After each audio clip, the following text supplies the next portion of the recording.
Leo tupo Kenya, sawa? Kuna tukio moja hii hapa chapo ambayo wewe mama. Mama tuambie. Nilikuwa nimesukuma mlango. Nimeinama nikiosha vyombo. Alafu ulipokuwa umeinama nini kikatokea? Mtu akatokezea mlango. Akinionyesha bunduki. Akiniambia simama tu vile ulivyo. Siwezi kubali. Alafu baada ya kukuambia kwamba simama jinsi ulivyo, wewe ukafanyaje?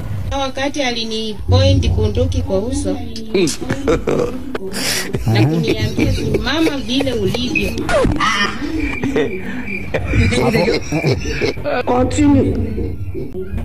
Alafu ulipokuwa umejifanya kama umeinama chini, alikwambia hivyo tulia jinsi ulivyo. Alafu kilitokea nini baada ya wewe kukwambia hivyo? Wewe ulichukua majukumu gani labda kwa muda huo? Nami nikajifanya ni kama ninainama chini. Kwa hiyo ukarudi kuosha vyombo. Narudi kuosha vyombo na nikafanya tu hivi. Ukapandikia nini? Kupendukia juu chini ya bunduki yake, bunduki kao kwa kichwa yangu. Ukawa chini yake, na maana uko chini yake, yeye uko juu yako, si ndo maana yake? Na mimi nikawa chini yake na nikamkaba kwa koo. What the hell? Ukamkaba kwa koo. Wewe mwanamke, ikakweje? Shika kwa koo na nikamfuruta. What? Akakuja mpaka mahali hapa. Alafu mzee naye bila aliona hivyo. Mzee wako alivyoona wewe muda huo umemkaba koo, akaja mahali hapa. Mzee wako yeye alivyoona akafanyaje labda? Alikimbia? Hakugawia, akaruka. Akaruka. Akafanya nini? God have mercy upon us. Yeye pia akakuja akamshika.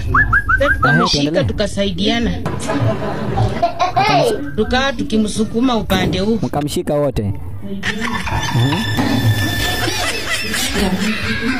Mlimenyana. Mlifanya nini? Mlimenyana? Mlimenyana na nani? Mlimenyana karibu kwa mwendo wa karibu kwa mwendo wa dakika 10.